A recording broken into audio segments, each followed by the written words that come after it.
everybody, welcome to my kitchen. So we're gonna making chili relleno, and if I'm saying that wrong, I'm a white girl, sorry. But this is where we live. This is the season of roasted green chilies, and so they're amazing. But you can do poblano peppers, you can do just canned chilies if you want. So the first thing you do is you're gonna take your chilies. Now you can see mine have been roasted. There's black, the charred bits are in there. So you want to put a layer of your peppers or your chilies on the bottom of the pan, okay? Now we're going to take cheese. So this is a Mexican blend cheese, and we're gonna take cheddar cheese. I love chili relleno. My grandma made such she just did such a good job. So I know mine's not gonna taste as good as my grandma's because hello, it's grandma. But I'm gonna try. Okay, now we're gonna repeat. So we're gonna take our chilies. Now I bought these and I mixed the different hotness, and definitely, I don't even know what all this is. So we're going to spread this around. So my saying is if it's hot going in, that's fantastic. If it's hot going in and coming out, it's a little too hot.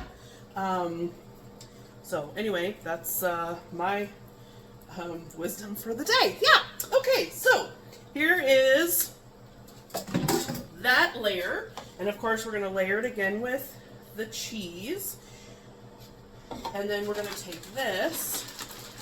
This is cheese that I had pre-grated, okay? So this lives in my freezer, and I thawed it for this. So you save so much money if you just grate it yourself. That being said, I do have my bagged cheese, so don't, you pick and choose. All right. So now we're going to set that aside, and we're gonna mix up our other ingredients. Okay, so the recipe I'm following is like a 3-cup dish. So I am doubling this. We're having company. So I have 10 eggs in here. You're only supposed to do 5. I will post the recipe for you, but just know that this looks more than what it would normally be. So this is, and then you can add chorizo to this. You can do all sorts of things and make it heartier. Okay, so we have our eggs. We have part of our milk. I didn't want to dirty another measuring cup, so I'm using the same one. So there's milk, and then we're going to add some baking powder. We need 2 teaspoons of baking powder, so we're going to add 1, 2, and then we need 6 tablespoons of flour. So our little metal guy is 2 tablespoons. So I'm going to add 1, 2, and 3. Okay? And then we're going to add in some seasoning. So I'm going to add in garlic, herb. So I'm going to add in just 1/2 teaspoon of that. This is our 3 onion rub. I'm going to add in 1/2 teaspoon of that. We're going to add in we need a 1/4 teaspoon of salt. So salt, and we're going to add in pepper.